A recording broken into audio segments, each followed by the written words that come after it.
In an answer to questions from I-24 News anchor Jordana Miller, Prime Minister Benjamin Netanyahu said yesterday that while the murder of journalist Jamal Khashoggi in Istanbul is horrific, it does not outweigh the strategic importance of Saudi Arabia. Let's have a listen.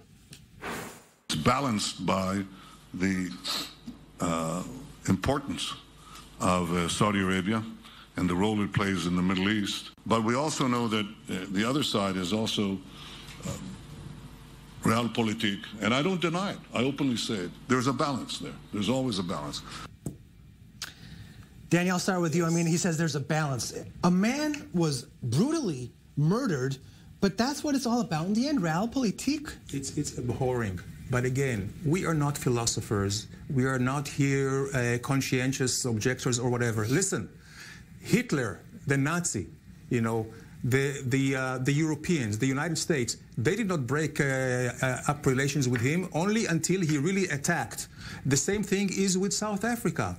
Israel, you know, under the Labour Party government, had relationship with South Africa under apartheid. There has always been. I mean, we have to know. It's not just for Israel. That's a good thing. You bring that up as a good example.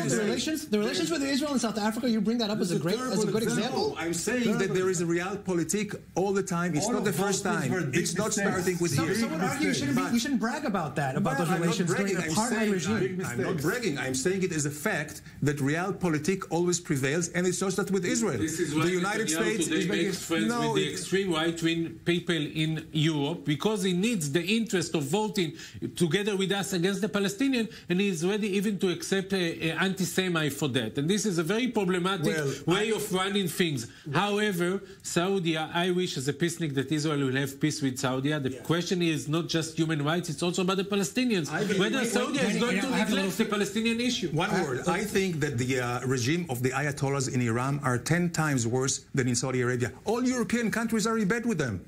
So. I'm talking about ourselves, not about the others.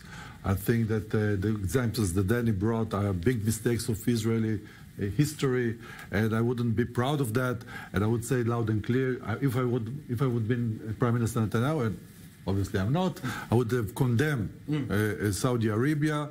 I think on a moral basis, we don't have any relationship with them, so we don't need to break anything, but condemn it loud and clear. The world should know our views. Do you think Netanyahu is following Trump's lead here? But because I'm asking because there have been some reports that say that actually it is Trump who has been advised by the Prime Minister Netanyahu to be a little softer on the Saudi. It's not I don't think that it's a huge secret if I say that. I think that Netanyahu is the most important advisor of Trump outside of America. Mm-hmm. Okay. And doesn't this give Danny, Saudi Arabia and MBS Mohammed bin Salman more free reign to continue these brutal policies? I hope not. Well, and I'm sure he has. I hope he has learned his lesson. Listen, this is not something that we can condone. But again, realpolitik prevails, especially Israel, who is so much isolated in the region. We don't have the luxury to lecture others, and we would not like others to lecture us. And again, the best example is the Ayatollahs of Iran and how the Europeans are with them. An interesting thing that Netanyahu said is that the world will be less stable if Saudi Arabia is destabilized. How do you read that one?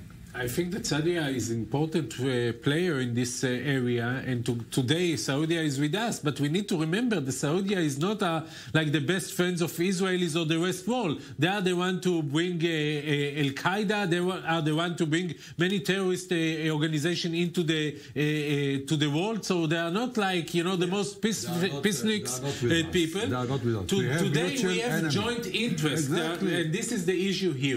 And with this joint interest, we can be stronger against Iran, but we might pay a price later. You brought up the far right in Europe. Ofir, there was a debate here in Israel on the welcome of Italy's far-right leader and Deputy Prime Minister Matteo Salvini. The critics saying he's a xenophobe with close ties to Hungary's Viktor Orban. Where do you stand on this visit? If the president of the State of Israel refused to meet him, I need to add nothing more. Well, foreign policy has to be nuanced. Realpolitik, you're going to it again, No, it's nuanced. I think it was, you know, he was invited here. He saw the foreign minister and the prime minister, Netanyahu. He didn't see the president. Why does Israel invite a far-right leader like that, to begin with? Italy is a very important country. It's certainly one of the major blocs against what we see the Eastern Bloc. It is a major partner with our alliance, the new alliance with Cyprus, with Greece. No, wait a minute. He's the deputy prime minister of a very important ally of Israel. Why shouldn't he be invited?